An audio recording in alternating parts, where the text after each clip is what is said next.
Hello and welcome everybody, it's Karen. I've got 3 cards for you today. I thought I would try to make a few different cards using these pretty much the same supplies. So that's the Gnome for the Holiday stamp set, and I've stamped and colored up some of those gnomes. And then I'm going to use the Simple Sentiment Strips Holidays stamp set as well for some of my sentiments. And then this beauty is the Elegant Snowflakes and Border Dies. And then I'm also going to be using some of these Blissful Blue 6x6 papers for a couple of my cards today. So I've trimmed this one down to be a 5.5 inch square card.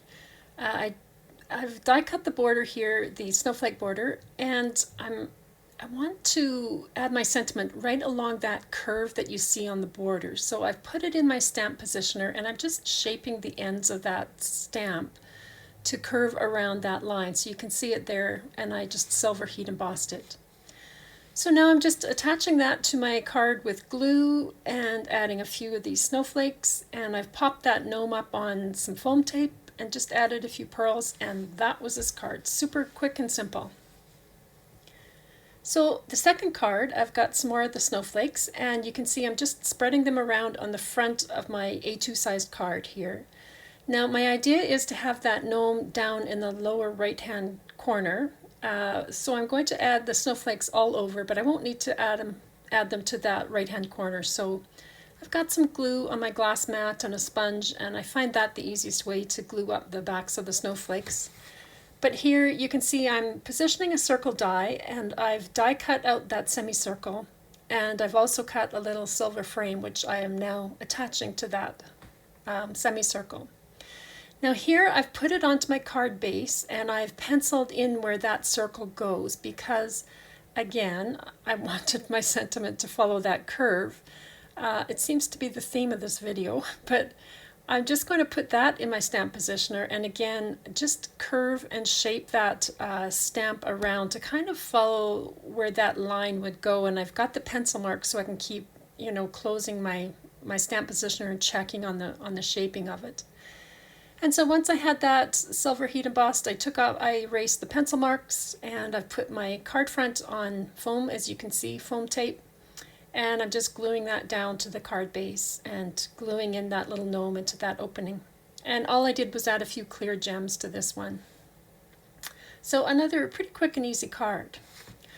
Okay, so this is the third one. Now, if you've watched me before, you know I kind of like these fun fold cards or interactive cards, so that's what I'm doing with this one. So essentially, this is just a gatefold card, and I've added 3 strips to it. Now, you could add 2 strips, you could try 4 strips if you'd rather. I went with 3, just because I have the 2 gnomes and a sentiment.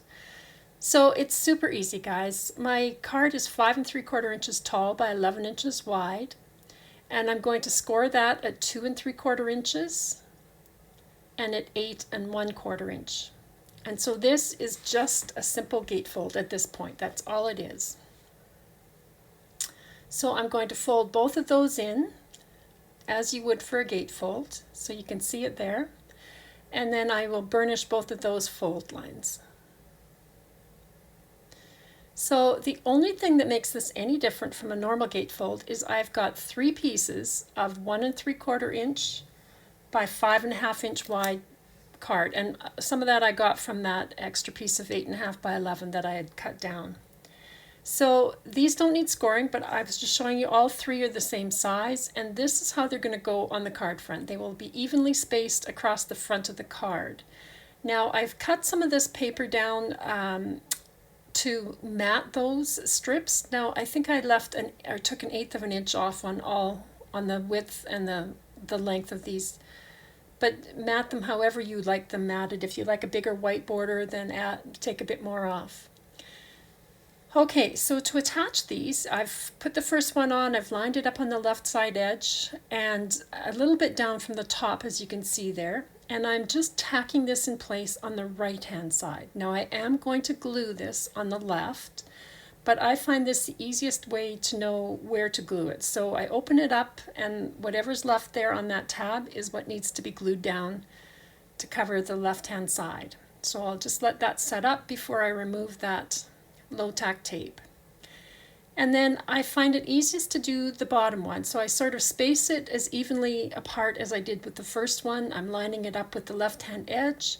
And again, I'll tack this down in place on the right-hand edge, which is now down at the bottom there. And so once I have that, attached, I can open this up and add my glue to that side again.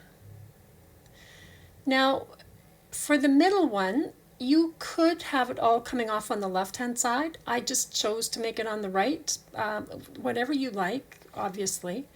But so I'm just centering that between the other two, and now I will tack this one down on the left-hand side. And when I open it up, what's exposed in the middle is what is going to get glued. And so I'll add that, and then I'll close it up and attach it on that right-hand side.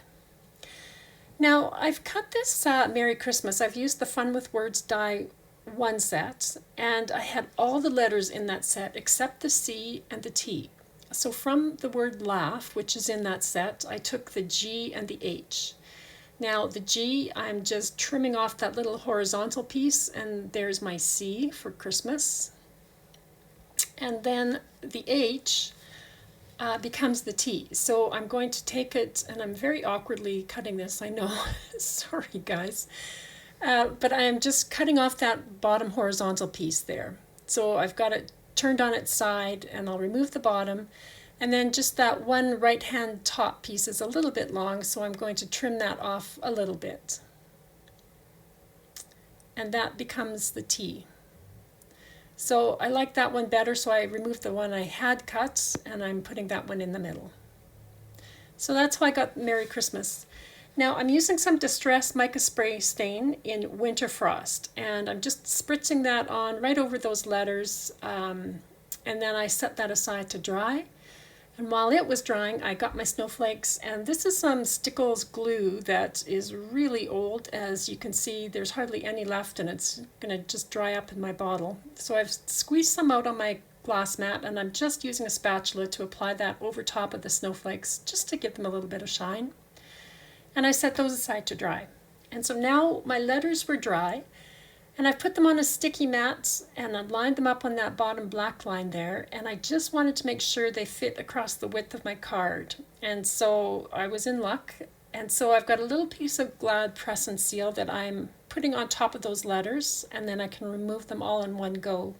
Now you could use low-tack tape if you don't have Glad Press and Seal, but I'm adding glue to the back of the letters, and then I will put these down on my card, hopefully fairly straight, because they were straight on that sticky mat.